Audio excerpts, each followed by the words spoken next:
ध्यानमूलं गुरुर्मूर्ति पूजामूलं गुरुपदं मंत्रमूलं गुरुर्वाक्यं मोक्षमूलं गुरुकृपा। कृष्णं वंदे जगद्गुरु। श्रीमद्भगवद्गीता।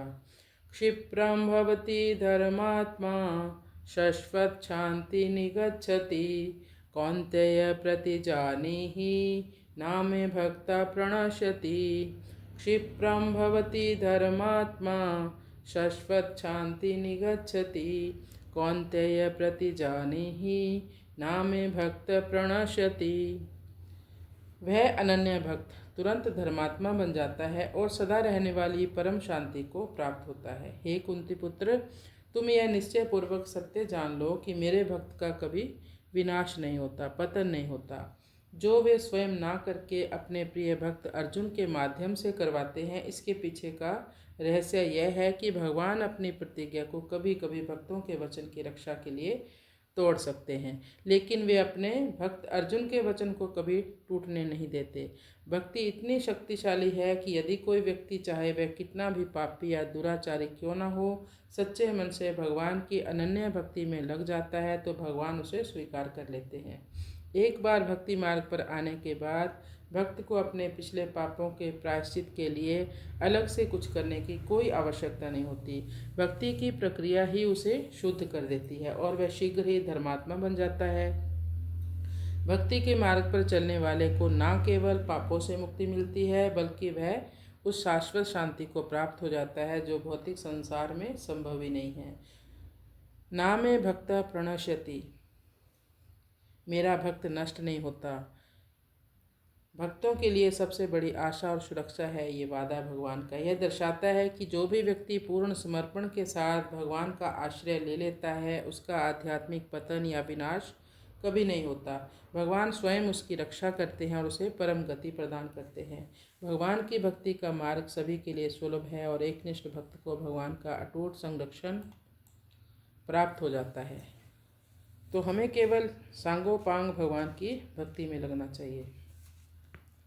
ऐसे ही दुराचारी से दुराचारी भी मैं भगवान का हूँ और भगवान मेरे हैं, ऐसे अपनी अहंता को बदल देता है तो वह बहुत जल्दी धर्मात्मा हो जाता है, साधु हो जाता है, भक्त हो जाता है। तात्पर्य यह हुआ कि मनुष्य जब संसार शरीर के साथ मैं और मेरेपन का संयोगजन्य सुख चाहने लगता है, तब वह काम आत्मा बन जाता है, और जब संसार से सर्वथा विमुख होकर भगवान के साथ अनन्य संबंध जोड़ लेता है जो कि वास्तव में है, तब वह धर्मात्मा बन जाता है।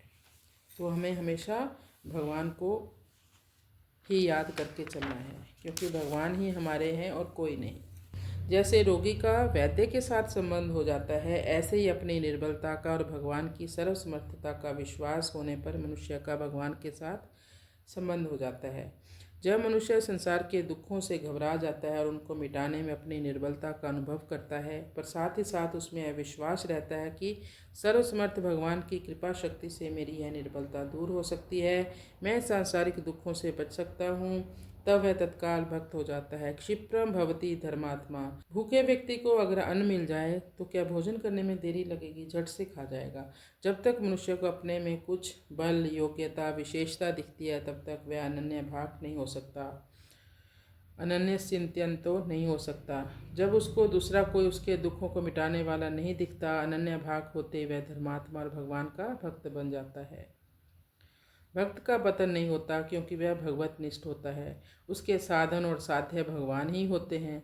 उसका अपना बल बिल्कुल नहीं होता, बल्कि भगवान का ही बल रहता है। भक्त का पतन तभी होता है जब भक्त में अहंकार आ जाता है और भगवान का आश्रय छोड़कर वो इधर उधर भटकता रहता है। इसलिए भक्त भगवान के छोटे बालक हैं और ज्ञानी बड़े बालक हैं। जैसे माँ को छोटे बड़े सभी बालक समान रूप से प्रिय लगते हैं, पर वह संभाल हमेशा छोटे बालक की करती है, बड़े की नहीं। कारण कि छोटा बालक सर्वथा माँ के ही आश्रित रहता है, इसलिए उसके संभाल की जितनी आवश्यकता है उतनी बड़े के संभालने की कोई आवश्यकता नहीं पड़ती।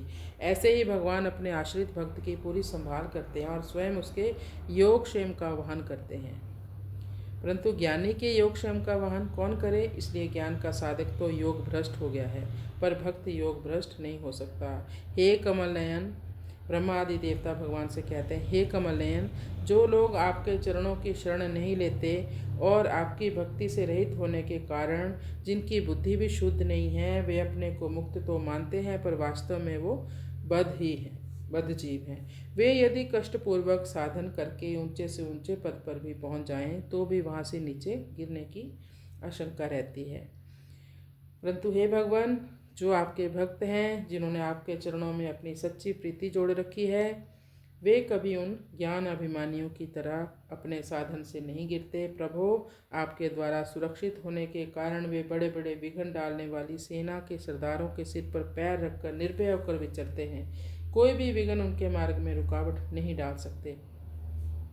भगवान की स्तुति करते हुए वेद कहते हैं, जे ज्ञान मान विमत तब भव हरनि भक्ति न आदरी, ते पाई सुर दुर्लभ पदादपि परत हम देखत हरि, विश्वास करी सब आस परिहरि, दास तब जे होई रहे, जपि नाम तब बिनु श्रम, तरहि भवनाथ सो समराम है। ज्ञान योग के साधक में कुछ कमी रहने से पतन हो सकता है, पर भक्ति योग के साधक में कुछ कमी रहने पर भी पतन नहीं होता। इसलिए भगवान कहते हैं, उद्धव जी, मेरा जो भक्त अभी जितेंद्रिय नहीं हो सकता और संसार के विषय बार बार उसे बाधा डालते हैं, जय श्री कृष्ण, और संसार के विषय उसको बाधा डालते हैं बार बार और अपनी ओर खींचते रहते हैं, तो भी वह प्रति क्षण बढ़ने वाली मेरी भक्ति के प्रभाव से प्राय विषयों से पराजित नहीं होता। भगवान के भक्तों का कहीं कभी भी अशुभ नहीं होता। सीम की चाँपी सकई को तासु, बड़ रखवार रमापति जासु, कौनते प्रति जान ही। भगवान अर्जुन को प्रतिज्ञा करने के लिए कहते हैं, क्योंकि भक्त की प्रतिज्ञा भगवान भी टाल नहीं सकते।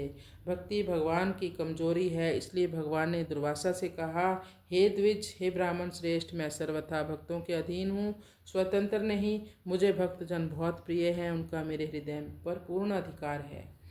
कौनते प्रति जान ही, नामे भक्त प्रणश्यति।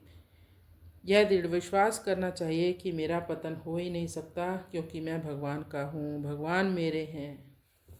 भगवान को आर्त पुकारें द्रवित करती हैं, इसलिए हमें हमेशा आर्त पुकार करनी चाहिए। जब भी समय लगे तो हमें भगवान को ज़ोर ज़ोर से पुकारना चाहिए, क्योंकि हमारे से भगवान दूर नहीं है।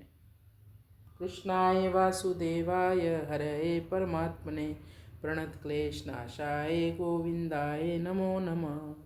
हरे शरणम हरे शरणम।